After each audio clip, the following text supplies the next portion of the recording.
Right, everyone, you're very welcome to today's talk.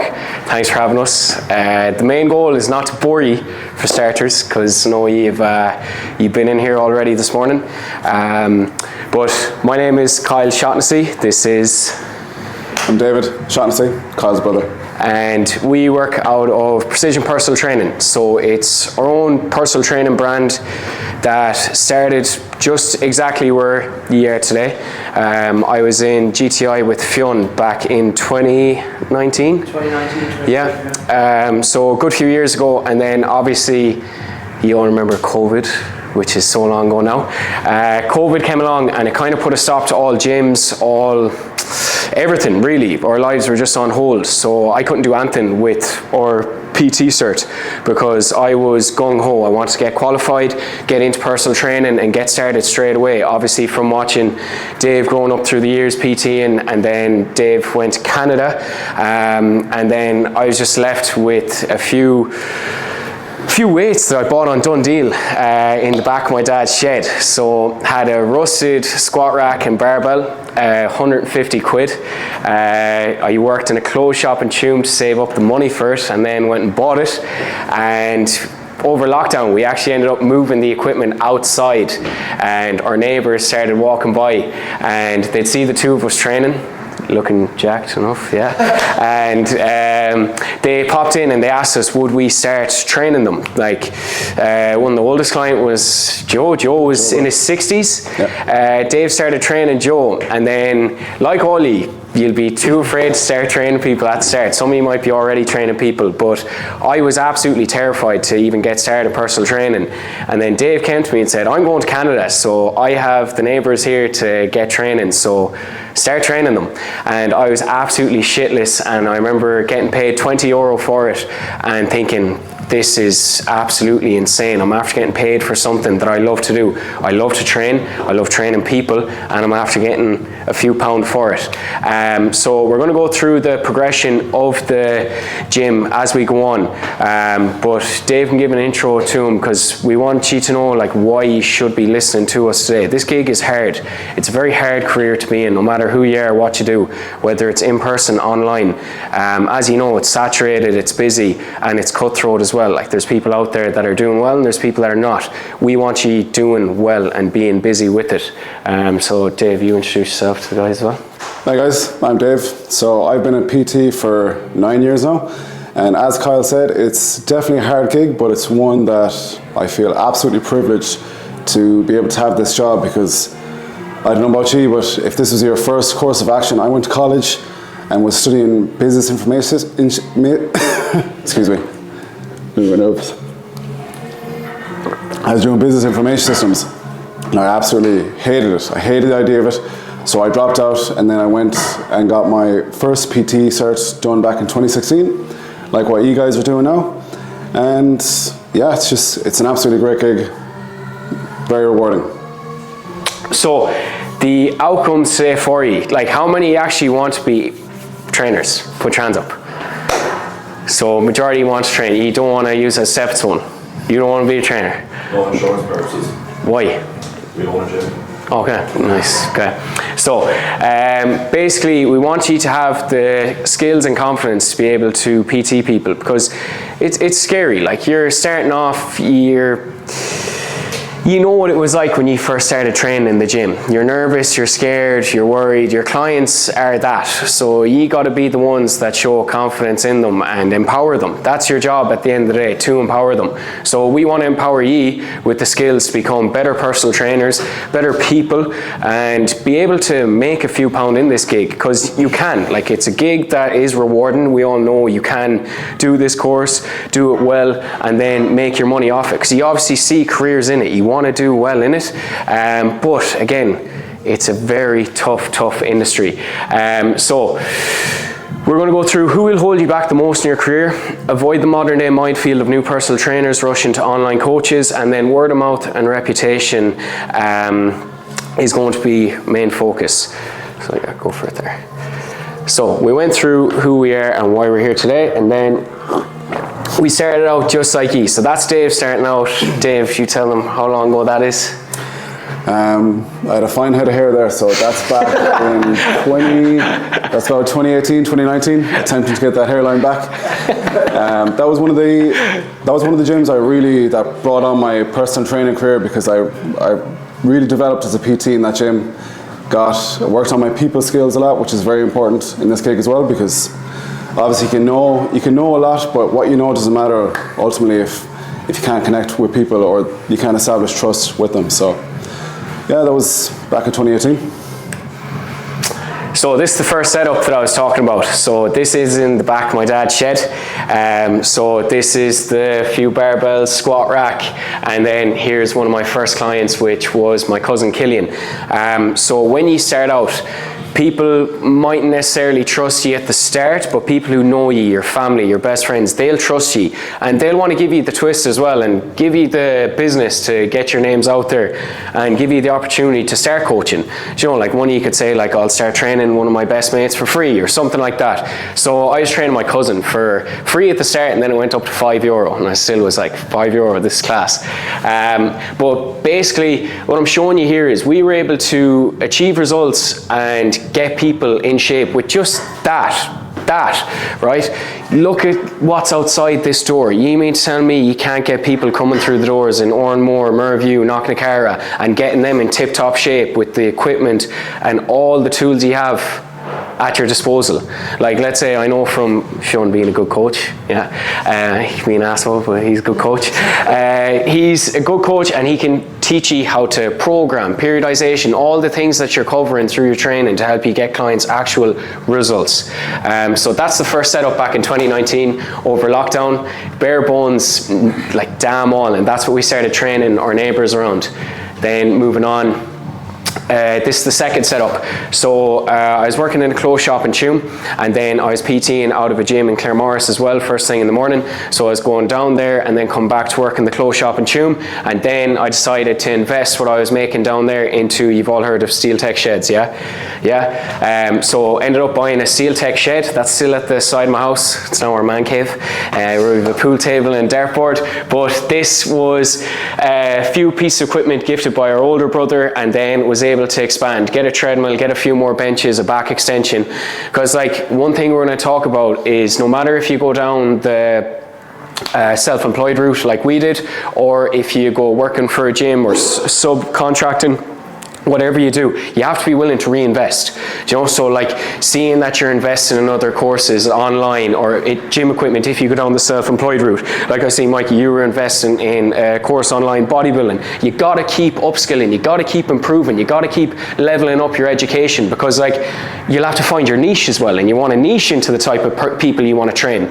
Ollie, no matter what, you're going to be starting training Gen Pop and people very similar to you. Then after a while, when you build up your credibility and the bit of trust with people around you, you'll be able to niche into the certain markets you want. But the brand was KS Coaching at the start. Can any take a guess why? Why was it called KS Coaching? Kyle Shaughnessy Coaching, thank you, yes. So you got to be able to have your brand and people can recognize the symbol. Like, you know, when you see the Batman symbol in the sky, what do you fucking think? Batman is coming, right? So when people see your sign, when they see your logo, you want them to see that, okay, that's KS Coaching, Precision Personal Training. They're guys that I'm going to go to, I'm going to get in shape, I'm going to be able to train my ass off and get a result I want. The warehouse gym, what do you think when you see the warehouse gym? A badass fucking commercial facility. Do you know, so you have to have your branding, you have to have your sort of logo, and you have to be able to see yourself as a business as well. Like Fiona's calling himself FG Personal Training, right? He has his logo on his top. He has personal trainer or coach on his polo or zippy when he goes to train people. You have to be able to have your brand and get it out there. Flyers, old school, paper, what? Oh my God, yeah. So I was leaving them into shops where I worked in the clothes shop. So if you have do you have part-time jobs? Are you in other jobs? Like this is just a side gig at the moment. So let's say, where one are you working?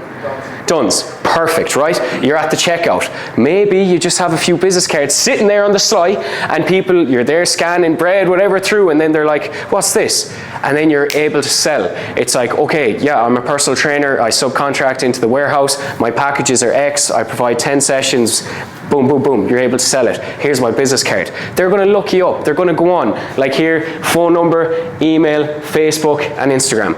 They type it up. They're going to check you out. They're going to stalk you, because like people buy from people. They're going to want to see what you're posting. Have you a business page? How can I get in touch with you?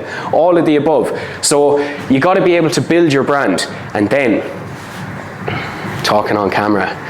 Fionn, you can give a bit of a spiel on this, how you found getting going on this. I'd say talk on the camera is probably, the first time you talk on the camera is probably harder than getting your page out there. I think I went a year and a half before I just took the plunge and just talked on the camera. And ever since I did it, I've gotten a lot more interaction on my page. Definitely a lot more clients. And every single time then, it just gets easier and easier and easier. But that very first time, because this guy basically pushed me to do it, forced me to do it was the scariest thing ever. But once you do it once, it's out there. You're not even getting judged by people you don't even care about. Mm-hmm. And it actually just benefits you so much, because it shows you your personality. You're not just typing on a screen like, who is this guy? Is he a robot? So I found from when I did it the first time, it made such a big difference. Now I obviously know it's so scary, but once you do it once, it comes off you like that then.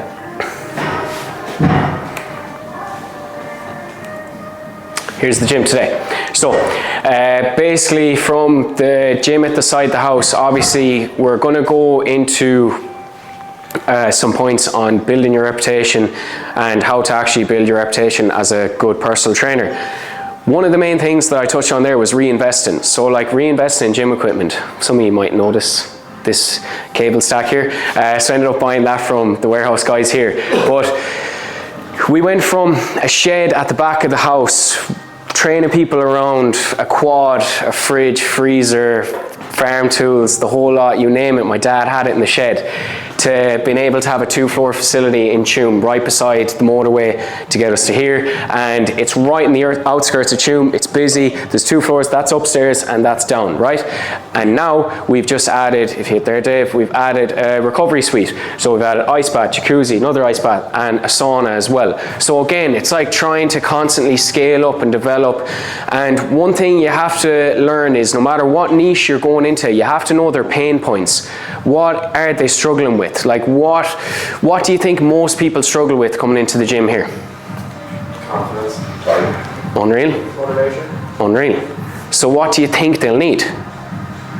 A personal trainer is going to cover all that, yeah? So they're going to need someone to have a program that they listen to where they're like, I'm working, I'm busy, I have a family, I have kids, Joe, I have to go to college, I have to go to school, I only have 45 minutes to an hour to train, you better give me the best session ever. Then it's like motivation. I don't want to go to the gym today. It doesn't matter, you're booked in with me, you're going to let me down if you don't go.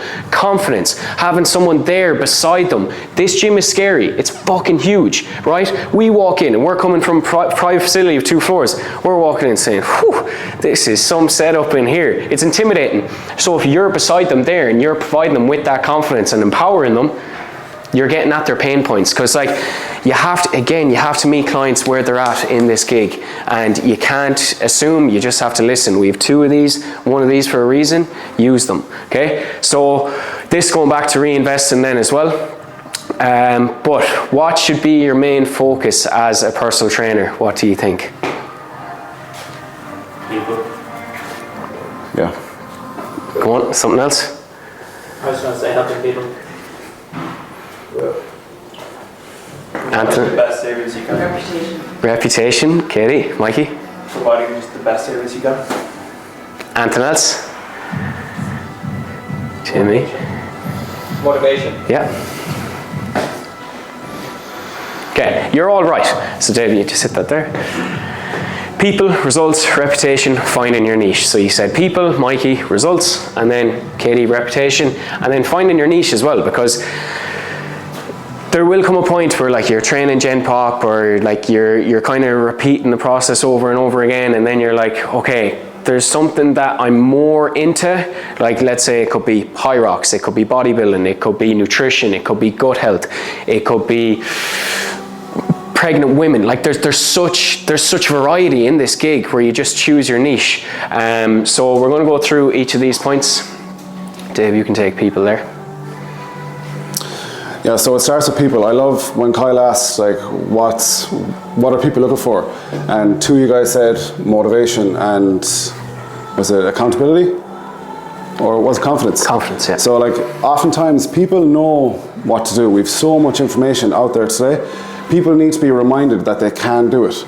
So that's where we come in. Of course, there's things you can learn in terms of programming, periodization, and all that stuff is very fun. But people have access to Instagram, Google, ChatGPT. They want a person to be able to tell them that you can do this and to be able to offer support. But ultimately, you want to be the guy who's empowering them so they know they can do this on their own.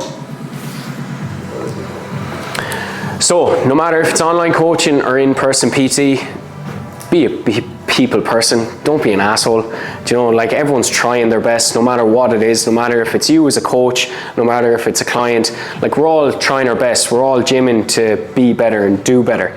Okay? Smile, be welcoming, confident in your ability, right? I had a client come in to me at 7 o'clock in the morning. He goes, Kyle, you're always happy. How the fuck do you do it? I have to. Imagine if someone's walking through the door and they just got up out of bed. They're like, fucking going to the gym. You know how people think. They're like, oh, like, we all don't want to go to the gym all the time. We don't always want to go to the gym, but you have to. You know you have to. You know you'll feel better. So if they walk in the gym and they're groggy and then they're met with, Dave, oh yeah, let's train. Or, Dave, good morning, how's things? How are you getting on? It's welcoming, it's warm, they're happy, they're smiling, it'll be a laugh, they know they're in for a good time and a good session. At the beginning, no matter what, your clients will all be Gen Pop, no matter what. Like, let's say any niche you're in, if it's GA footballers, they're not going to trust you because you're not known as the GA guy yet or girl. So you got to be able to work with your everyday Joe soap and then specialize, okay? Or else be ready to work for free and build up credibility in that area. Like, there's no harm in there going to a GA club, S&C club, bodybuilding coach, high rocks coach, whatever, and say, I'm willing to work for free under you. I just want to fucking learn as much as I can for free. I will shadow you, I'll do whatever. It's whatever you're willing to put in. Like, we've done it. We've worked with other coaches, but we've gone places, done stuff for free, and it's paid back. It's paid back in leaps and bounds. So you're always going to be learning. So it's whatever you're willing to put into the gig is what you're going to get back. Then, this is actually Dave's point, leave people in a better place than when they came to you. Dave, elaborate on that, 'cause I love that. Yeah, basically, as PTs, you're most likely going to be working with Gen Pop, people who want to feel better and look better. And maybe you're desperate at the start to try and get results, and that might lead you to things with your clients that mightn't be the best thing for them, like putting them on a 1200 calorie meal plan. Try and avoid that. Like, these people are trusting you. If you start doing that with people, they will lose all trust in you. And to be honest, it won't really work. It seems like it's a good idea to, like, get someone to that point, but we've seen from ourselves, from working with a lot of people ourselves, that approach ultimately doesn't work.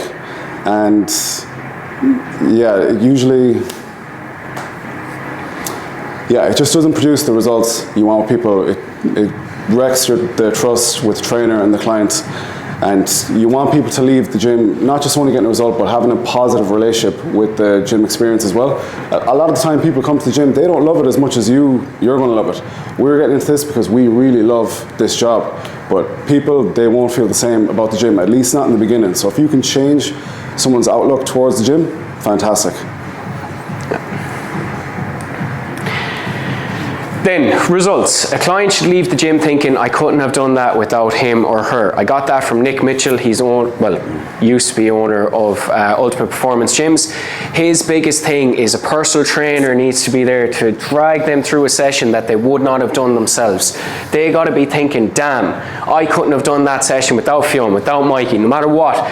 You got to be able to get clients, you meet them where they're at. I'm not saying like you get a 60-year-old woman, you dog her on a hack squat. No, you don't have to do that. But like, let's say now, if she's coming in and she's like, oh geez, I feel stiff, kids were wrecking my head, dog pissed on my shoe, she's not feeling good, she's not feeling happy, she doesn't want to be there, then taking her through a session and her enjoying that is taking her through a session with her thinking, I couldn't have done that without him or her, right? So again, you have to meet clients where they're at.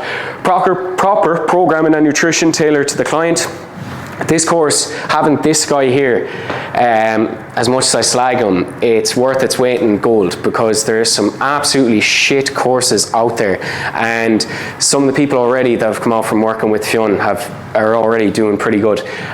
So you're blessed to have someone like Fionn, because we've done courses that are shit, and you can tell the tutors, they're not into it. He lives and breathes the gig, so you're blessed with them.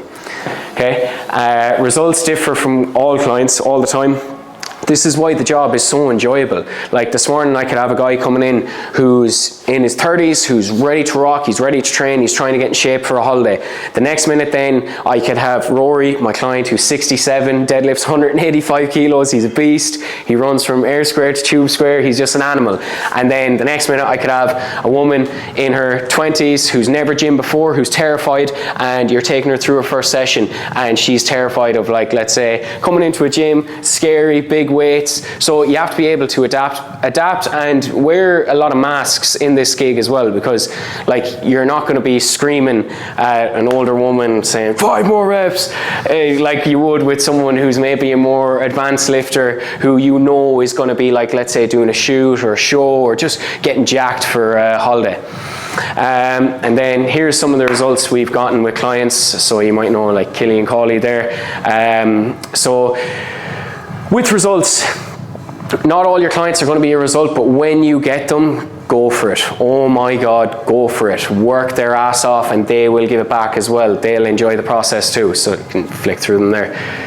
And then these are Dave's clients as well. I think Jenny was one that was pretty outstanding. If you want to go in on that, Dave. Yeah, she was one of the best clients I ever had the opportunity of working with. And from that one client, I think I got like five more potential clients, and the amount of content I was able to create that she was happy to let me do and be involved in, because she got such a outstanding result. The girl hated exercise at the start, hated nutrition, didn't want to come into a gym. She ended up losing 30 kilograms in 9 months' time. So she was buzzing with that, and from that I trained her boyfriend, her 2 best mates. Her best friend is coming into me next week. So one client can be an absolute goldmine for you if you do a really good job. And like Kyle was saying, you will get the opportunity to work with some outstanding people, but Gen Pop is who you're mostly going to be working with. But then the cool thing was I got to work with a guy who wants to get into bodybuilding, and he gave me, it was, at the start it was like managing his expectations. He wanted to do it like next year, but I was like, probably if you want to do well, it's probably not a good idea to do it next year. We need a little bit of time. And in this gig as well, you're trying to manage people's expectations. They're going to want the results like tomorrow. So with him, I was like, dude, let's at least give yourself like a year of building to give yourself a good chance at succeeding in your show.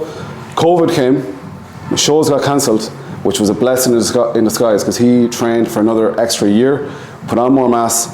The following year, he went, competed, and won his class after just starting lifting 2.5 years prior to the show. So really, really cool.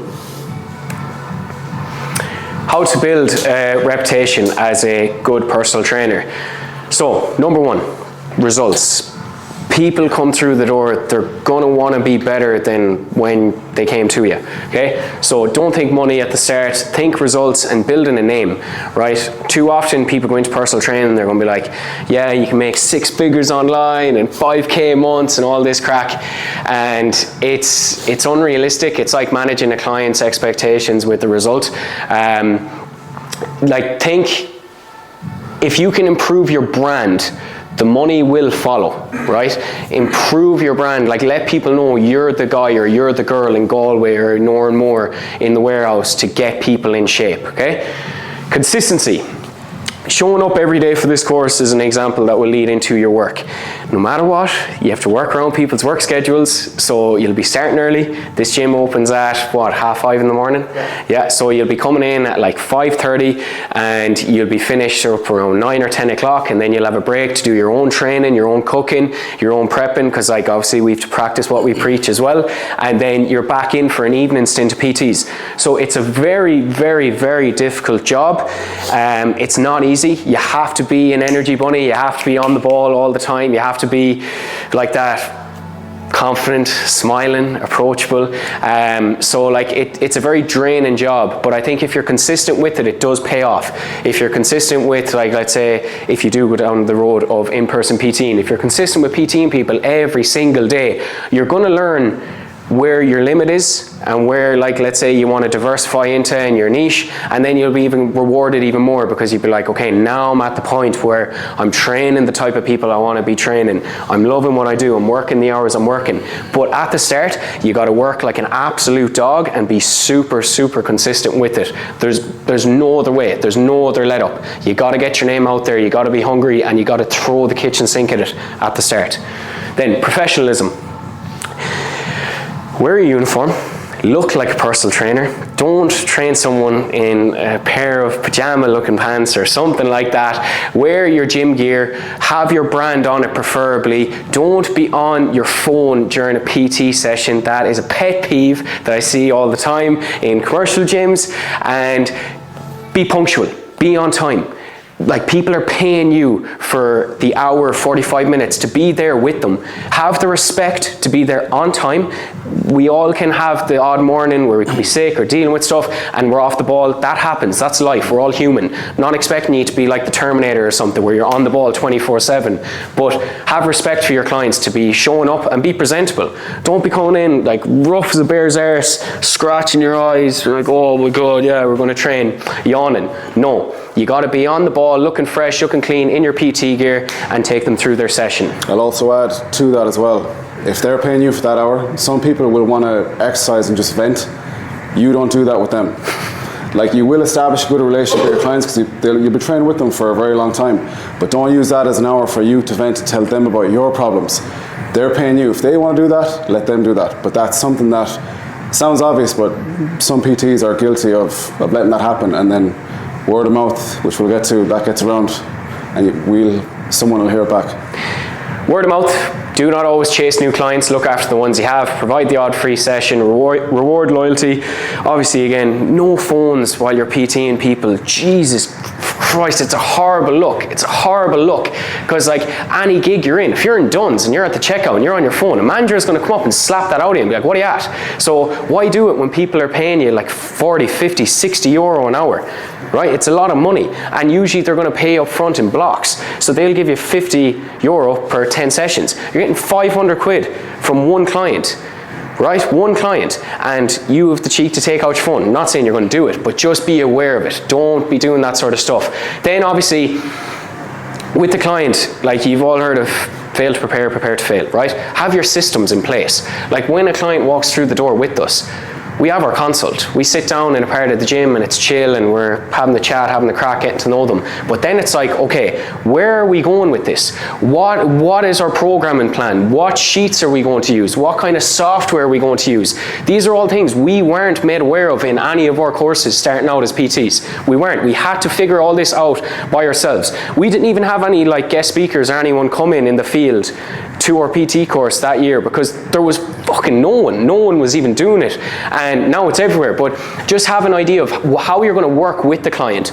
Like, when they come into you, it's like, okay, consult, get their email, send them on their sheets. Here's my sheets that I'm going to use. Here's the metrics I'm going to track: body weight, stress, sleep, energy levels, muscle soreness, calories, steps, whatever you're going to track. Have all that there, and then their program. Are they going to be doing it in person with you? Are they going to be doing it online? How are they going to get their online program? These are all things not to overwhelm you where you're just frozen and you're like, how the fuck am I going to do all this? It's to bring your awareness to it, so you're not finishing the course thinking, okay, what next? Because that's what it was like for us. We were like, what next? And it was sink or swim. So we obviously swam, which is a good thing, right? Then, most importantly, reinvesting. If you go down the self-employed route, gym equipment, get your own little unit, whatever, your branding, and then start building gym equipment from there. Very tough. Very, very, very tough, I won't lie. And you have to be on the ball with every single one of these when you do it that way. Or like that, subcontract into a gym and then going online. Learn from other coaches. Like we have 2 of these and 1 of these for a reason. Use them. That's my motto all the time. Learn from people who know more than you. Someone you might like on social media, you might like how they come across and you're like, do you know what? I resonate with that person, I'm going to work with them. Learn from them, even if they're in a niche that you want to specialize in. Go pay and work for them. Right? Like I just did a course there with Owen Lacey at the weekend. It's a guy I've been following for ages. I spent a lot of money to go be with him for 2 days and it was unbelievable. I have more clarity and more of upskilling on my niche and where I want to go, right? And PTing for a while now, still doing that. You never stop learning. And I think you can vouch for that as well, like with the years you've done. Oh, 100%. I've done a serious amount of courses, worked with a couple of coaches now, going to work with another one this year. Myself and Katie, we're currently doing another PT course at the moment as well, so the learning never stops. Yeah. I'd say on that as well, just on the word of mouth thing as well, we've had clients come to us who've worked with other PTs and their biggest downfall is not like the PT's lack of knowledge, it's usually the basics that were just covered here, like punctual, showing up on time, not missing sessions, and not using that session as a therapy session for you to vent to your client. We've gotten clients who have said these things to us about previous PTs, so it's literally just doing the basic stuff. Because while like the industry is saturated, if you just do these basic things, you'll stand out more than a lot of these people. Who will hold you back the most in your career, do you think? Yourself? You both said the same, yourselves? Yeah, exactly. He's hit next set.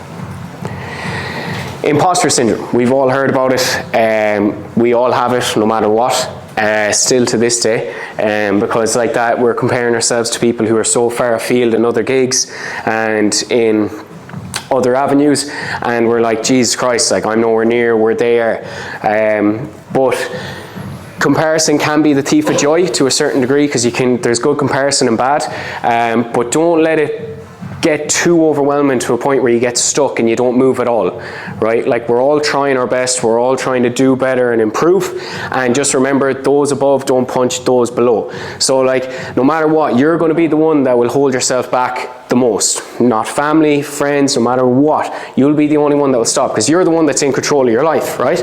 So if you're going out here and you're seeing other personal trainers out there already and you're like, I'm not on their level, it doesn't matter, so what? Like you all have to start somewhere. Like you're not even qualified yet, so like this would be your first year of going out doing it. No matter what anyone says to you, just throw the kitchen sink in it and don't hold yourself back with it, because it can be a very scary gig, but it also can be super rewarding and you can get a lot of job satisfaction from it.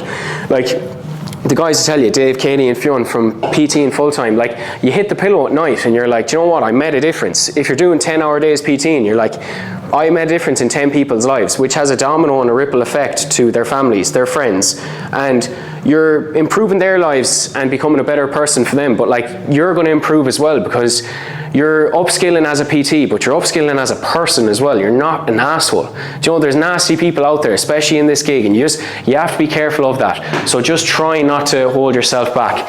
But the best way to overcome this is don't stop learning, don't stop improving. Alex Hormozy talks about having a stack of actions that you do on a day-to-day to kind of fight your imposter syndrome. Do you know, like let's say if you're PTing people, you're listening to an audiobook, you're doing a course online to improve, you're giving a client that's been with you for ages a discount or a free session. Do you know what I mean? Like you have the actions to know you're a good person, but also a good personal trainer as well. Do you know, because I think no matter what, where you are in your life, where you are in your career, there's always going to be that negative voice in your head holding you back. But you'll be the one that will kind of freeze on the ground and not move forward with it. Courses, other coaches, and then your own passion to learn and train. And again, those above don't punch anyone below. Do you want to add to that, Dave? I would say on the imposter syndrome as well, you're just starting out, you might feel pressure that you think you need to be an expert or know everything. We still don't know everything. Sometimes a client asks me a question, I'll say, that's a good question. Do you know what, I haven't a clue, I'll get back to you on it, but I just know the things, the principles and the things that are going to move the needle for them, like the big rocks anyways. Usually clients ask questions that aren't that big of a deal, but if you don't know the answer to it, you can save yourself a whole load of waffle and save them a whole load of waffle. And again, that comes back to trust. You're saying, I don't know, but I'll find out. They're like, okay, cool, he's not trying to spoof me. Yeah, and to give you an example of that, for someone you might know Kev Connolly in Knocknacarra Gym, yeah? So Kev was at that course with me and Owen Lacey at the other weekend, and Kev had up in a story that he got a client to do their blood work, and he was going to send it off and sit in on the call with Owen Lacey with the client's consent to learn from that process, because like obviously he have a idea of reading blood analysis, but he wouldn't know the ins and outs like someone like Owen Lacey would. I highly recommend you go look up Owen Lacey and learn from him after this. Yeah, jot his name down and go onto his social media and learn from him. He's a good coach. But Kev has been around for years in the gig, and he's still able to put the ego aside and be like, I'm going to learn from this guy who's coaching my client for that time, but it's going to make Kev's coaching service even better for his clients. So he's constantly reinvesting, upskilling. So like, you don't have to know everything, but I think you have to be willing to learn and listen. And that's the key to improving as a personal trainer as well. Because like the gig is always changing. It's always changing, it's always improving for the right reasons. Thank you all for listening. That's it.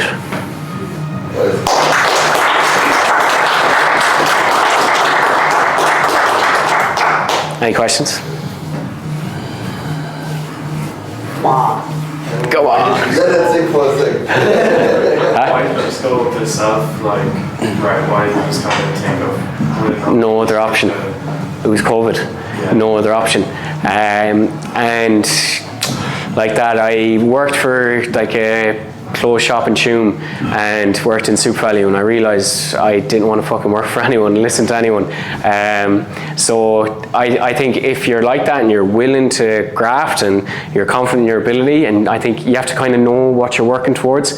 I kind of knew that I wanted to work towards a facility that I could turn the key on and no one's bickering me or been down my throat. And I like the responsibility of it being on me. It's like if I sink, this sinks. So it's like throw the kitchen sink at it again. But I think if you have all those traits, you kind of know yourself, go for it. Oh my God, go for it. It's very difficult. Very difficult. Like let's say the business side of it, accounting, all these things, I hadn't a clue on. But one thing in business, you have to be able to delegate.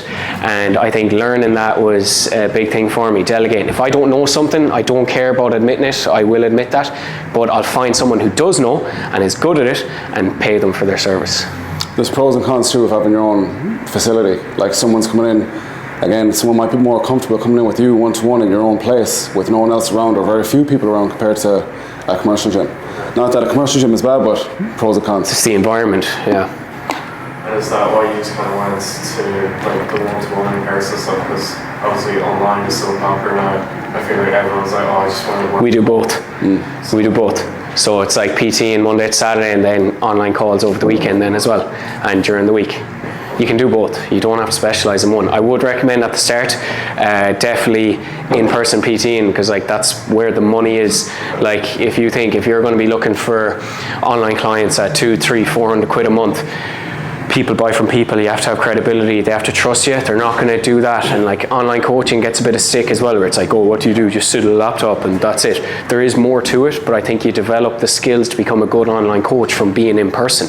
Like to give you an idea, I heard from a coach, they programmed a barbell back squat to a complete beginner, right? And the client went in, she's like, what the hell is a barbell back squat? No video attached to it for a demonstration, nothing. Whereas if a complete beginner walks through our door, it's like, okay, let's do a bodyweight squat. Okay, we're assessing like hip and ankle mobility. Can they get good depth? If they can't, let's maybe elevate the heels, give them a goblet squat. They start squatting, they're like, oh, that's tough. You don't have to do a barbell back squat straight away. But I think those little cues and those kind of people skills and kind of the real world sense of coaching, you pick that up from being in person, being in the trenches, quote unquote, you know, that you can take into online. Plus, I think fitness is saturated online, whereas what everybody is not doing, or what most people aren't doing, is focusing on the in-person PT. So it's almost, I think it's going to do a full circle, come back to in-person PT again, because like it's the personal training, the personal aspect of personal training seems to be getting less and less nowadays. So if you can bring that back, now you're standing out amongst all those PTs who are just trying to go online. there's nothing wrong with online, but it's like it's fun training people in person. Like it's a bit of crack, especially if they're online as well. You never really see them, and you have that in-person check-in. It's a good laugh. You know, like you can have a good fun during the session, but obviously teaching them how to train hard as well, because like people can be online and be filling in the sheets, but then it's like, are you actually training to where you could be? And that's where you develop the skill of meeting the client where they're at, but able to take them better from where they were when they started with you. Yeah, 100%. What was the biggest mistake in the beginning you made when you started? Biggest mistake at the beginning. Or misconsumption, whatever. Something. Definitely the hardest thing was getting over imposter syndrome, because especially moving into where we moved into in Tuam, there's already 4 gyms in Tuam set up, like 2 commercial gyms and then actually 3 semi-private gyms that were like PTing and doing classes. But one thing I noticed was no one's actually doing personal training and doing it to a standard of like, let's say UP, like Nick Mitchell and those brands that were just, you come in, we're training, we're having the crack, and we're training hard in that session, client dependent. No one was really doing that. So I was definitely scared shitless setting up my own spot when there was other like businessmen and women that are in their 30s, 40s, 50s. I'm 17, 18 at the time setting this up, and I'm like still to this day, still only 22, I'm like fucking hell, like this is a tough gig to be in.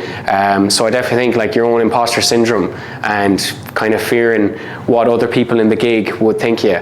But again, like I said, I'll be the only one holding myself if I let that happen, you know what I mean? Yeah. Any mistakes for you? I think I could have improved my people skills earlier on, or I didn't place as much of a focus on it back then as much as I do now, because back then I thought I was a smart ass, knew everything, but I couldn't understand why people weren't coming to me back then. And then I clicked. It's like you see this dude in the gym train like fucking 14 people every day and constantly having a laugh, going back and forth where his clients or clients were all having a buzz off each other. That's what was missing for me back at the start, and without that it doesn't matter how much you know, because you're not going to get the result you want because the person won't stick around long enough. How do you deal with a very negative client? Very negative client, like let's say Tell them there's the door, don't leave. it's actually gas. I had this talk with the client last night. He was like, do people slam the weights? He was like, Joe, when you're putting stuff back, do cunts slam it? Like he's a farmer, he's a gas dude. And I was like, yeah, they do, but usually I'm like, they're dealing with something inside themselves and it's just projecting through their actions. So a negative client, I usually just find that it's whatever they're dealing with at the time, and you try help them think, this is how you feel now. You're not going to feel like this forever, but be okay with feeling how you feel now. You have to dwell in that, but you can improve. But then you have to test. Do they listen to you, or is it just a vent? And sometimes you're just a voice. You're just there, standing there, and you're like, yeah, this is tough. This is like, I feel you. I don't envy it. And then you're taking on what they're saying, and then you're leaving. You're like, that was tough. But you take off your PT gear. Your PT gear is your PT gear, and then you're in your civvy clothes, I call them, and you're a boyfriend, a girlfriend, a brother, a sister, a son, a daughter again, and work is work. So I think definitely, like if they're negative and they're giving out, like is that what you're going for, like giving out? Yeah. As if like, everything you say they're reciprocating with negativity, and they're like, no, I can't do that, I hate my life. Yeah. I actually have recommended a client to go, like, let's say to therapy as well, where it's just like, look, this is out of my scope. My scope is body composition. I'm training you, we're trying to improve, and I'm trying to make up here a bit better and improve your lifestyle and your decision making and your what you do outside of here. Because if you train twice a week in the gym, it's only like 2% of your total time in the week. So like, let's say this is out of my scope, so it's like, I can only get you so far. And I think knowing that as well, like you can only take a client so far, and then you might have to be like, this is where I can take you. And for the love of that client or the care for that client, I can't go any further. So yeah, I think it depends. Like again, it depends is the thing with people. How do you deal with clients that lie like continuously over and over and over? That probably happened. That probably happened to me more in the beginning than it does now. So sometimes that comes back in the coach as well. You need to give them, like, I hate to use the words, but like safe space where they feel they can be comfortable and tell you anything and you're not going to judge them. Because if that ever happens where you judge a client, then you just miss an opportunity to try and fix that issue, whereas now they're going to try and keep it from you. It's one take on it, but it could be, someone could just be a liar. Would you recommend just calling them out on it harshly, or would you recommend like kind of like easing into it? Like obviously person dependent. Correct, yeah. I think it depends on what they're lying on. Like, let's say if it's like you're saying, like tracking calories and their weigh-ins and stuff like that. That's where the in-person aspect. Have you had this client in person? I have like helped him in person, not one-to-one coaching though. I think the one-to-one coaching in person, that's where you really see people. So that's where you'd say you create the environment where you're like, whatever his name is, let's just say it's John. John, how are you today? And he's like, yeah, good, I'm doing this. And then you're like, okay, you're doing this, and this. But like, let's say now we should start to see this type of progress. Like, let's just say, for example, if he's trying to lose weight, you could be like, okay, but you should be improving, like, let's say with our clothes fitting better. And he's like, no, not really. And you kind of try steer him towards finding the answers himself, right? And if you try to do that, it's like the negative client. There's some times where you can bring a horse to water, you can't make him drink it. There's some times where you just got to be like, I can't, this is as far as I can take you. And I think if you word it like that, then they're like, oh shit, like this person cares about me. If I lose this person, what coach am I going to get that's actually going to show the care and intent like you are? Then they're usually like, do you know what, look, I've been fucking lying about this, I'm dealing with this, like let's say I know something in the family and it comes up, it's like, just this is going on. And then you're like, well look, we changed the goal then. Maybe training for the next few weeks now is just come in, get a pump, train, enjoy, tick the box, and just show up. And then you ride that wave of whatever you're dealing with, and then when they're ready, meet them where they're at.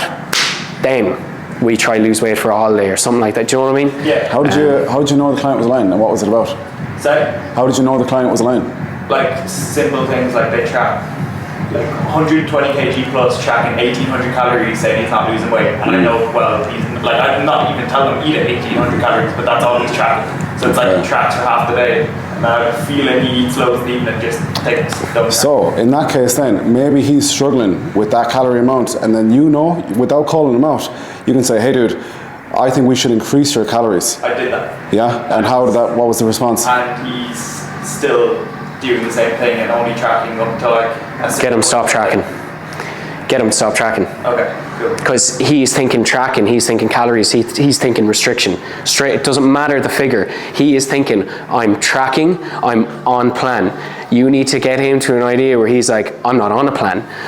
Get him thinking, I'm training with Mikey to enjoy training, improve, right? Get them lifting heavier. Then you'll get the metabolic adaptation of, let's say, building more muscle. And then just be like, okay, what I want you to do is, can you do for me 4 servings of 30 to 40 grams of protein per day? And then he's like, so I don't have to track my fucking calories, but I have to sound. He does that. Protein is obviously higher in satiety. So now he's like, geez, I'm having fucking 160 grams of protein a day, I'm stuffed.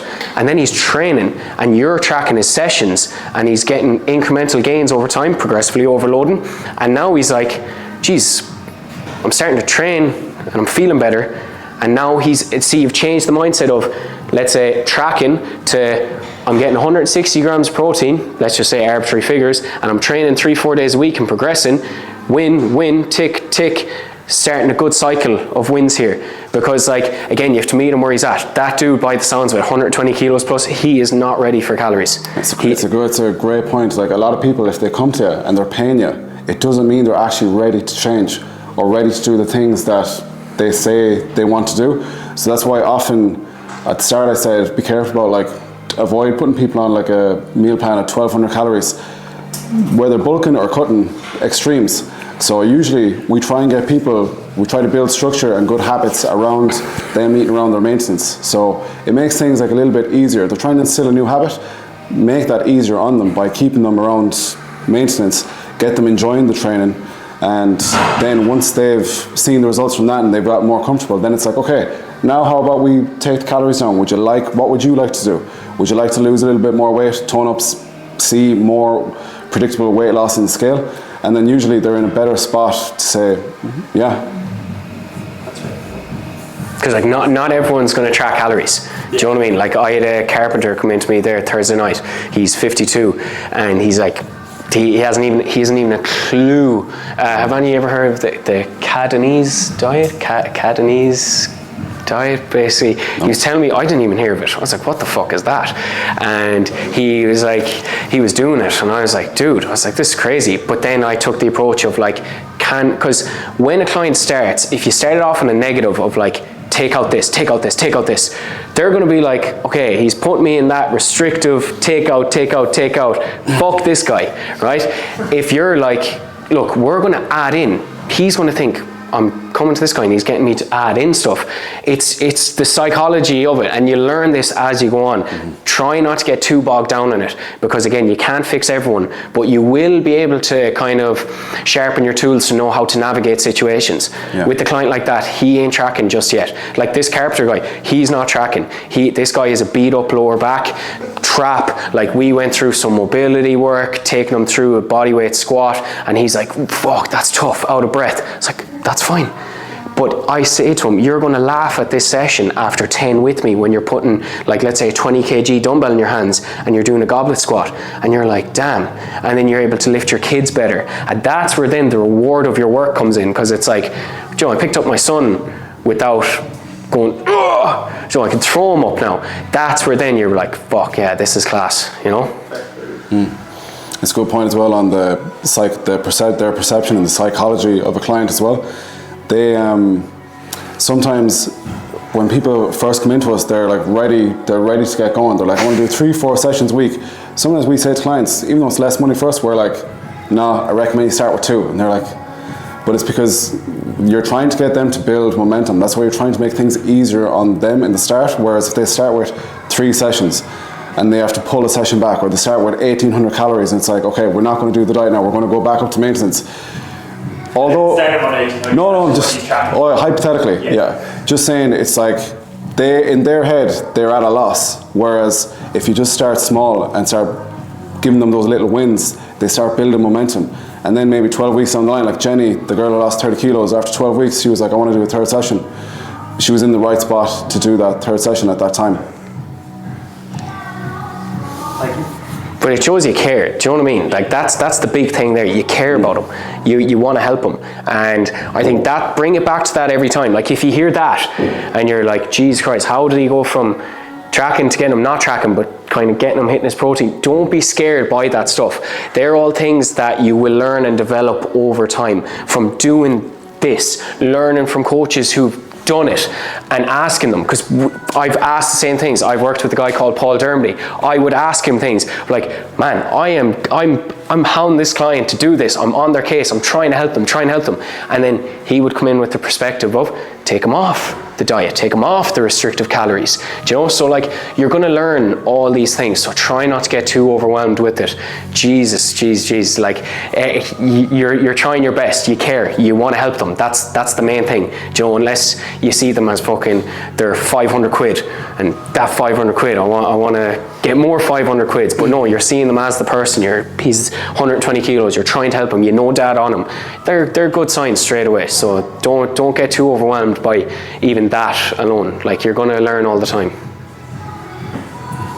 Where do you find that you get like the bulk of your clients? Is it from like your Instagram or stuff like that, or word of mouth? More people talking about it. Definitely word of mouth, yeah. Because it's like so hard to get people to actually engage with the stuff that you're posting and stuff like that, because there's so many people doing it. So on the engagement thing, you know what? Sometimes you won't get the engagement, but people are looking. Yeah. And they might look at your post for 9 months, and then 9 months later they're like, they give you a text.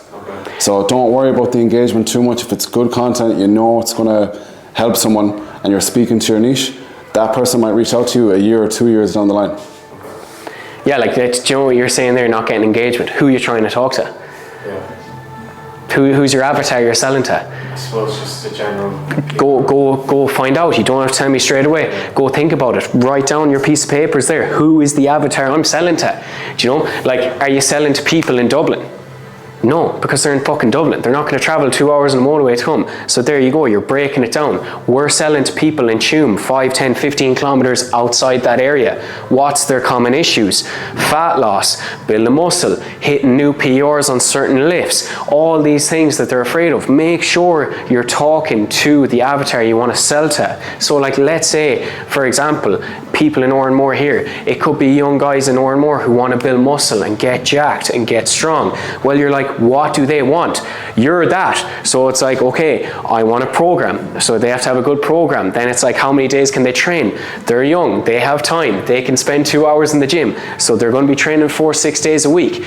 Like, do you know what I mean? Find out who you want to sell to. Do you know, like if I wanted to sell to GAA athletes, I'd be talking about improving speed, improving my VO2 max, improving my endurance, improving my strength and explosiveness, soccer players, injury prevention, all these things. Like, find your avatar, who you're selling to, and it makes content so much easier because you get overwhelmed. You're scrolling through social media seeing what's this fella doing, what's that fella doing, what's currently trending. Coaches are getting too caught up in trends. Get caught up in your clients and people who are going to buy your service. Like, you're not chasing, like, you know who you want to sell to. You all know that. Like, if you go away tonight and you're chilling and you're thinking, who actually do I want to sell to? Is it male or female? Is it both? Like, are they doing a sport? Are they doing photo shoot preps? Are they doing like, do you know what I mean? You get my drift. Like, build your avatar, who you want to sell to. It makes content way much easier. Also, things that are obvious to us aren't necessarily obvious to other people. I still struggle with that. Like, sometimes I'm like thinking of something, I see another coach post, I'm like, that shit's obvious, but that's obvious to me. Whereas the other coach doing that is 100% right. Yeah. One thing for like Gen Pop people is putting on an attachment. I've had clients come to me saying they will not, in a commercial gym, put on an attachment on a lat pull down because they're too afraid. And we do it here without even realizing. And then you make a post on that and people are like, that's fucking obvious. No, it's not. Like, if someone's coming in, they're looking at that and they're like, oh, what the fuck? I don't want to look like a fucking idiot here. Do you know? So like, something as small as that, if you were like saying, look, I'm a dude and I want to build 3D delts and I'm doing cuff lateral raises. Here's how to put the cuff on the pulley and do cuff lateral raises. You're talking to the avatar. Do you know what I mean? So I'm telling, like that, something that's obvious, like it's obvious to you, but not to people who's buying your stuff. And would you say actually talking and like you talking about it is better than making like a type up or something like that? Do Depends. both. Yeah. Do both. Fire on all fronts. You don't need to be tied to just one method, and you can try. Have you much experience in doing this stuff so far? I'm small, but I've only been doing it like a year or so. Well, there you go. You need to like try different things and see which ones you like as well, and see which ones actually get you a response, or which ones get you a follow, or a potential client messaging you. You only know by experimentation. You'll get better with this as you go on. And seeing yourself as a brand as well. Do you know, like, a lot will go through Instagram, yeah, that's good, but as long as you have systems, like, because again, when you get busy, time is money as well. Like, let's say you don't want to be caught up going back and forth with clients, like them humming and hawing. It's like, this is my package, this is my prices, this is what I'm going to do for you, this is it, here it is, take it or leave it. Like, let's say we have a website where you can go on, listen to or read other client testimonials, you can look at results, you can inquire through certain packages, like let's say 3 services you provide: in-person, online coaching, online and in-person, hybrid. You know, then we have the recovery suite option. So like, you just cover all fronts. You have your social media, then obviously if you have a website or a landing page, it's firing on all fronts. Like, don't be whispering in the wind. Get your name out there, get your logo out there, get your brand out there and look professional, but just have systems in place. Because one thing you have to do is avoid burnout. If you're texting 10 people back and forth, having chit-chat conversations with them, they're not pulling the trigger and going for it, you're wasting time and you're going to burn out. And you don't want to be texting people like at stupid hours and dragging yourself down, because like, you're already PTing a lot throughout the week, then you have online clients, it's busy. No, it's a good busy, it's a great complaint, but you gotta learn not to burn yourself out as well, and be very careful of that, because that will turn you off the gig then as well. So have systems in place. That's coming from you. Do about fucking 90 hours a week. But the thing is, if I didn't have systems in place, no one, like, let's say online clients are from Saturday onwards, and that's my Saturday evening. PTs are Monday morning to Saturday morning. I can come up here and do this. Do you know, there's systems in place there to avoid burnout. Wednesday evening and Sunday, I'm with my missus. That's my time off. That's my downtime. Done. Do you know? So having the systems in place where it doesn't get messy, because like I've had that. I've definitely had that. Burnt out, I'm thinking I'm young and I'm grafting like a dog. Jeez, is this worth it? I don't want you doing that because this gig is so worth it. I'm telling you now, it's fucking unreal. Systems and boundaries. Yeah. Yeah. Sorry, my English is not good. No, go for it, go for it. What do you think about the ageism? So like, let's say... Like, I'm an old guy. Yeah. I'm like, I started like a 17 in the gym. Yep. Like I started personal training like 13. I'm 33. I'm Yep. starting again. Probably in 7 years I will be like 40. Yeah. And I probably look more older, and I don't have like an approach for younger people because I look older, or I don't know. If it's any consolation, you don't look 33. I know. Dude, you look great. Your skin's glowing. Fucking hell. But like, again, it's finding your niche, man. It's like, let's say if you're getting into it at 33, it's like, okay, I help men in Oranmore in their 30s help improve, lifting their kids up and down every day. Do you know, going about their day to day. Like is anyone specialising in back pain programming or rehabilitation, like let's say working with the physio in Oranmore. I know there's a physio here. If you went to him, you're like, look, I want to specialise in helping people rehab from lower back pain. Can you chat about a program with me and how we should approach this? Then it's like, if you're a guy in your 30s in Oranmore, you're suffering from lower back pain, I'm your fucking guy. Plus, age is literally, it's a limit you're putting on yourself. Don't let that. Don't let that. plus you can use that to your advantage. Most people, let's say, we deal with older people, not younger people. Older people have money. So older people will look at someone younger and they'll think, that young person won't understand what my life is like because I have kids, I have a job. What does this person know about responsibility?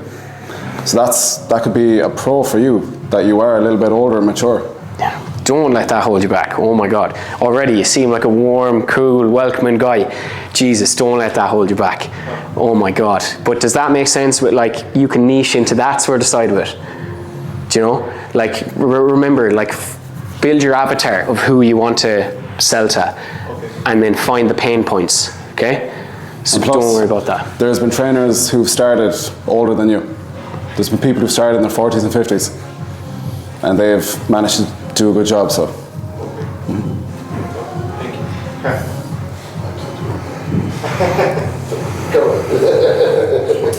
Really as well, there's so many people in Galway that English is not their first language. And Yeah. they might not go to a trainer, especially in this gym. All the people from Brazil that go to this gym train people from Brazil. They get all the people from that country's clients. So if you can get people that speak Spanish, they'll come to you before someone that if their English isn't very good, they'll be like, I won't be able to communicate with this person. Whereas they see you'll get them a bit more, and you will know the language, and it's a perfect client base to get. Because there's definitely loads of them in this county. Yeah. Again, remember what I was saying, who will hold you back the most? Yourself. Do you know what I mean? Like that would be a limitation you'll put on yourself, and you'll be wasted. Do you know, you seem like a nice, friendly guy, but you feel like you want to improve people's lives because maybe you've gymmed already, and you're like, it's improved my life, my mental health, everything. And it could be like, let's say, if you move here and you go to a gym, and then you're training beside someone, and you're like, hey, how are you? And you're like, yeah, I'm from wherever, and then you have that interaction because of the gym. Do you know? So don't let that hold you back. Jesus, don't. Do you often find new clients, like say just maybe they're referrals, or maybe they've come across your Instagram, they don't know anything about you, they don't have any mates that know you? Do you find it's difficult to lock them into, okay, look, like realistically, there's no point in me taking someone for, okay, let's start with 2 or 3 gym sessions this week, and then we'll take before and after for this week. You find it's hard to lock them into an 8-week program, a 12-week program right off the bat, or oftentimes is it, hey look, let's take it for 2 weeks, 2 sessions, 3 sessions, whatever it may be. and let's see how you feel, let's see how I feel, obviously, let's see how we're working together, and then let's talk about locking in a more long-term thing where we can actually put a focus on a goal of yours, or what way does that work typically for you? You just answered it. That's perfect. You just answered it. Literally exactly what we do. We'd get people on a month to start, and like what Dave said, if they come in gung-ho, Dave, I want to pay for 4 sessions a week, that's 200 quid a week. It's like, no, do 2. That trust is there, because it's like, it's not about the money. You know, if you get clients paying you for 2 sessions, it's not as much of a financial hit on them, but you have other clients as well to make up that as well. But you just answered that perfectly. Yeah. Literally, play it by ear, and then see if they want to lock in. So even if they come into you, whether they're experienced in the gym or not experienced, but they have a goal in mind, hey look, I have my cousin's wedding in 5 months or 3 months, I want to lose weight or this and that, I want to put on some muscle, you know, in the next 3 or 4 months, like let's lock in a 16-week program and you say, look, let's take it back a step, let's get to know each other the next 2 weeks, like blah blah blah. No, they're ready to go. Yeah. So they'd be like, why are you telling me? You don't know that person. They might think they're ready to go, and like you said, they might be like, oh yeah, I'm ready to eat 2,000 calories a day and put on muscle. I'm ready to eat 2,000 a day and lose a bit of weight. In reality, Well, you're managing expectations again. So like, let's say you're saying a wedding in 5 months. So that gives us what, 20 weeks. So like, let's say if they're sitting at 100 kilos and they're like, I want to, if it's a girl, I want to go down in dress sizes, or this guy, I want to fit into a suit better. You're like, okay, I know we can definitely lose a stone pushing it 2 stone. And that will usually be like 1 or 2 sizes down. Do you know what I mean? Like, you're managing expectations, but that you've nothing to worry about there with how you'll handle that. You've absolutely nothing. It's if someone is apprehensive about locking into coaching, that's where you kind of play it by ear a little bit more. So you can manage their expectations by saying, look, you know that this is going to take a little bit of time, but I understand that you might feel comfortable yet with the gym environment or with myself. So how about we just pay for the first block, see how you get on for the first month, and then take from there. And then that's taking the pressure off them. Because one thing with Jenny, the client who lost 30 kilos, I nearly scared the shit out of her at the start because she was texting. I was like, okay, we should probably give it like a minimum of like 12 to 24 weeks. I didn't know this, but she told me 3 weeks after that she was like, you nearly lost me there, because she was like, that scared the shit out of me, having to commit that long. So it might put some people at ease if they're not ready and you're saying, look, let's give it a month and then see how it goes. And then after a month, they're like, okay, I'm ready to lock in for the next 4 months. yeah, like you said earlier on, say with regards to content creation, but what might seem obvious to everyone in this room has a good bit of experience, and you know, I'm not going to put on a stone muscle in the next 3 weeks. But a beginner might think those things are plausible, like, oh, I want to lose 2 stones in the next month or whatever it is. But imagine going in front of the camera and saying, you're not going to lose 2 stone in the next 8 weeks, but I can help you to improve eating habits, getting to the gym, sticking to the gym, building your routine, which will then lead you to losing 2 stone in maybe 6 months. They're like, okay, he's not being a scumbag saying I can help you lose 2 stone in 4 weeks and taking my money and then giving me false hope. And he's being realistic, and he's also providing knowledge that he can build a plan around me as well. It's a breath of fresh air. Do you find it often is daunting for clients like that who don't have experience and don't actually realise the goal they want to achieve isn't going to be a quick fix, it is more of a long-term thing? Is that, like I said, obviously you have that discussion at the start, so right, look, realistically that's not going to happen in the next 6 weeks, like it's going to be more long-term investment. But See, they're thinking that way as well, because they're thinking they're going to find the experience terrible from the start. Yeah. But if they have a good experience after that first month, they're going to be clients who stick around for 2 or 3 years, because ultimately you want to keep your clients for as long as you can, because that's reoccurring income for you. But plus, the longer you have a client, the more you're more likely to get the result you want with them. So usually, sometimes when people are coming in like that, it's because they're gearing themselves up to hate the experience already. That might be a false notion they have, or they might have worked with someone before that they didn't have a positive experience with it. How do you get people like you just have all the photos of the before and afters? Because like a lot of people will be like out of shape and uncomfortable. 100%. Photos and stuff like that. And like a lot of people that I have now, they're just be like, oh, I don't want to send anything over. How do you kind of word it to them to be like, oh, like it might be a good idea to have that, and then obviously to be able to promote that on your page. Well, not promote it, but like show that on your page that like this is what I can do. Who are you trying to train, and what type of training? Would be quite out of shape and kind of So overweight. fat loss. Yeah. So most of them are doing fat loss now, and then one is gaining. So it will depend like on the person in front of you. Like you might have a system in place on how you go about this usually, but if there's someone in front of you think is a little bit timid or very reserved themselves, like they almost have crippling anxiety just being in the gym, maybe leave that off for the first session, and maybe they might get a little bit more comfortable with the second and third session. But usually you say to people, look, you say it like you're giving them a checklist at the end of the session of what they need to do, like download MyFitnessPal, start tracking, buy a weighing scale. One other thing as well, if we're trying to lose weight, the scale won't always reflect that because you're going to be in the gym, build a muscle. So ideally, we will try and take progress photos every month. The fact that you're saying it nonchalantly, not making a big deal out of it, in their head, it's not a big deal. And you can say to them, look, I understand as well, it's not the most comfortable thing to do, so it's your choice. You don't have to, but I recommend it. Every time I've said that to someone, they've been like, yeah, you know, I'm not too comfortable with it, but you're right. Yeah, okay, I see why. Did you get me? Yeah. And even like, let's say, not everyone has to go up on social media. Yeah. Do you know, there's some, again, if you're a coach that's just passionate about helping people and results, we have clients that just have not gone up on the page, just simply because they don't want to post them. That's totally fine. And again, the word of mouth from that client alone will come back tenfold, because like they will be like, okay, he didn't push me and badger me into posting myself online like that. He was very considerate, which means he doesn't need the results. So he's probably busy, he's probably a good coach. You should go to him, guys. He's very like open and like welcoming as well. But I think have a private spot in the gym. Like, don't take pictures out on the gym floor. See, we're lucky, we have a private facility. We can go to a spot in the gym, it's quiet. Whereas like, let's say in Knocknacarra, I know Dean takes them in like the disabled toilets in there. Like, just ask the staff, just be like, here, look, we're taking client photos, want it to be private, don't want it to be too revealing. Go into a dressing room, go in somewhere, or simply just say, take them at home and show them how to take them.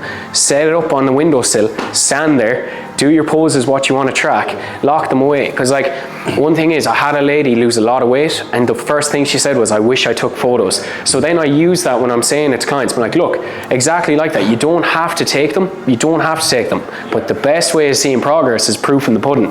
Pictures are the best way of showing that. And I had a client lose X amount of weight, and the first thing she said was, I wish I took them. So, and that's them committing to the process as well, by taking them pictures. And sometimes just say like, take the photos, don't look at them. Just put them away, and you don't have to send them to me. If things are going well, 8 weeks down, because things might not go well, it mightn't even matter. But if things are going well, then and that person sees that they're changing shape, they're feeling better about themselves, then they'll probably send you those photos with the comparisons in 8 weeks time, or 12 weeks, 24, or whatever. It's a good question though. Do you guys? I know a lot of people say to like text people, or like reach out to people yourselves. Like some people say to like do it like a couple of people a day. Do you guys do that, or have cold DMing? What? Cold DMing. No, text clients. No, as in like reach out to people, like to cold DM. Oh, cold DMing. Okay. No. It's obviously a thing that I've heard from guys who join mentorships. They're like, the mentor wants me texting 20 people a day, minimum a day, saying this, this, and this, and if I don't do it, I'm a piece of shit coach. Organic. Remember, build your avatar, right? This is what they won't tell you, because they're so detached from reality of in-person PTing, which you can bring to online coaching. So like, let's say now, who would you be looking to coach?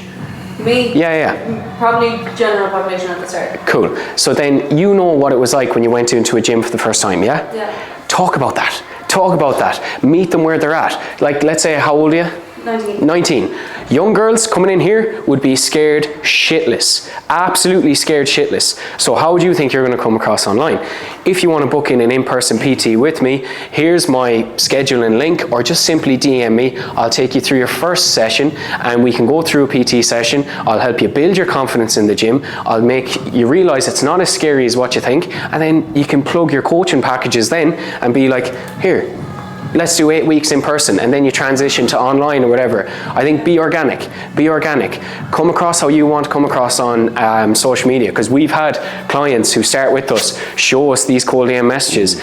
and it's so fake. It's not real, and it's very pushy as well. Yeah, and it's one thing. We're just like, we're all losing that real interaction, that like human element of coaching, because that's what it started out as. Like, it's people who are confident in the gym, coaches who know what they're at, who are confident in the gym, it's their second nature, and then they're taking people and empowering them who aren't confident in the gym. That's personal training essentially broken down. So like, let's say if you're on the fence of getting coached, and then you see a request coming into your Instagram box and you click it, it's like, yo, I'll help you lose X, Y, and Z pounds in X, Y, and Z weeks, and blah, blah, blah, blah, blah, and here's my prices. It's just like, fuck off. Do you know what I mean? How would you feel if you got cold DM'd? Yeah, like, I assume like most of us kind of get requests and stuff like that. Yeah. Like, I've gotten a couple myself for people to want to help me to become a coach, and I just ignore it. Do you know what I mean? Yeah, so like, I've always wondered why people suggest it. Yeah. Like, and a lot of people suggest it from what I hear. Sometimes I can't call it. It's the most vacuous thing I think when you look at your phone. It's like, it's a lot of the bigger coaches you see, like Mark Day and stuff. Like, I've gone regularly see one of their posts, you just like it. Yeah. It's like, you struggling to grow your glutes as well, here's this. Yeah, do you know, like, it's They're always in the gel. do you know, it's not, again, reputation. Like, if you want to be known as the cold DMer who like comes, because I'd see that as like, it's like desperate for clients, because like I'd always be more like attract, not chase. It's like with anything, do you know? And it's just like, if you want to be known as that, like, let's say if someone's looking for a partner and they're like texting every girl or every guy around, the kind of word spreads, like, we all live in small enough areas, and it's like, they're sleazy, they just slide in, and I see that as the same. So I'd rather show what you know, show what you can do, talk to the people who you want to help, and just watch what comes of that, because it just comes across so much more professional. You're a business. Like, let's say, I know all the like shops have email marketing, but like, would you get a DM from SuperValue saying, buy these amounts of chicken breasts or this loaf of bread? No, because they're a business. Like, you go to them. So yeah, I'd stay away from it. Definitely stay away from it. You don't need it. This is basically how salespeople work. Yeah. Exactly. You know, when you get a call from Vodafone, you're like, good luck. Same tactic, what you gonna do? You know there's a transaction involved. Whereas like, if you're providing worth and value through, like, let's say the programming you learn from this course, and it's like, oh, I learned this in my PT course, blah, blah, blah. They're like, okay, there's value to be provided here. Whereas if it's just like, oh, work with me for 10 weeks, I can guarantee this. Fuck off. It's just a transaction. Nothing's real anymore. Whereas if you can be real, not the app, back that app, but like, if you can do that, you do really well. A good tactic as well is like, you're going to have to provide so much value for nothing and expect nothing back. And maybe every 5th post, you actually say you have spaces available, where you go on your story, you talk, and you say, hey guys, I have times available at this day, if someone wants to come in, and show your face. And now people have seen, okay, you've posted these really helpful stuff, I like that, and now you're looking for clients. They know you're there, they will reach out to you. I did it on a story at the start of the week, and 2 people reached out looking for coaching after saying I have spots available for training. It's things we don't even think to do this, to like actually advertise and say we have spaces available. So give the free content, and then every now and again, like every 5th post or something, let's say advertise yourself. Say I have spaces if you want to come and coach, or arrange a call for free. We can have a chat and see if we're a good fit for each other. Yeah, okay. No, sorry. Do you mind if I add to that? Yeah. I feel like you don't have to constantly be advertising as well though. So even if you just do like little stories where you're like training and someone's seeing you training. I've gotten clients from people just messaging me from I'm posting you're doing a lap program or something random, you know, because they're like, oh, she trained, she knows what she's doing, and they'll message me. So like, don't think you need to be constantly advertising yourself.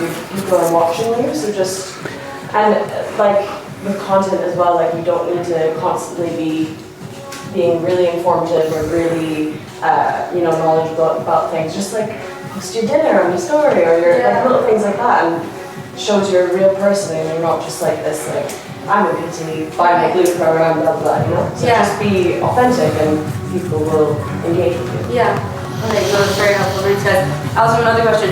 You mentioned Alex Hormozy and that, but is there like any, I know like obviously personal experience and stuff would help you learn a lot, but is there any like maybe podcasts or books or anything that you'd recommend for like learning? Books, how to win friends and influence people. How to win friends and influence people. Again, that comes back to people skills, how to actually come across and actually be a genuine person. That book was very helpful for me in improving my people skills that I said I struggled with at the start. Atomic Habits, James Clear. Have you heard of that? Yeah. And then like it depends on what you want to specialize in. Like I say, I'm going down the route of like trying to improve clients' sleep and performance and avoid burnout. So I'm listening to Matthew Walker, Why We Sleep. Really good book, because like you have to cover all aspects of people's training, nutrition, but also their lifestyle as well. If clients up till 4 in the morning and having caffeine at like 6 p.m. and not getting sleep, they're going to come in groggy and feeling like shit to you. So you kind of have to cover all avenues of it. So I think whatever you want to specialize in as well, look up books on that as well. And then other coaches and podcasts, like let's say Owen Lacey is great. He's Irish, he's in Dublin, he's on our doorstep. Like book a call with him, learn from him, he's unreal. Like Kevin Connolly's going to him as well, and Kev's PTing for ages. I met Kev up there. Like then there's the Australian guys like Mark and Glenn Carroll, which are great. Clean Health Education, Dave is doing a course from them, and Katie. There's loads, like AJ Morris, natural bodybuilder in the UK. He is like the natural bodybuilding website that you can join up to. It's like €11 a month. Like there's so many. It's what you want to specialize in. Yeah. Do you think other coaches are like the best thing to do? Like, learn from people. There's definitely people you follow online that you like you like the look of, and 100%, you will learn so much from getting coached yourself. And plus, we are huge hypocrites if we don't see the value in getting coached ourselves when we're trying to get people to see the value in us giving them coaching. So.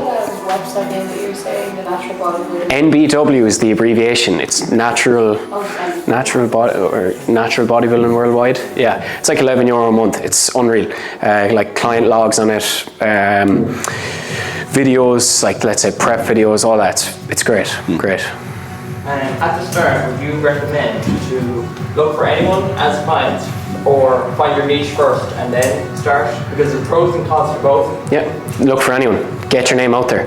I wouldn't think you'd have unless you work for free and you're really passionate about your niche. I don't think you'd really have a right to go down a niche route unless you've traveled it yourself, or let's say got some coaching experience straight away, you know. I think that's everything. Time and everything.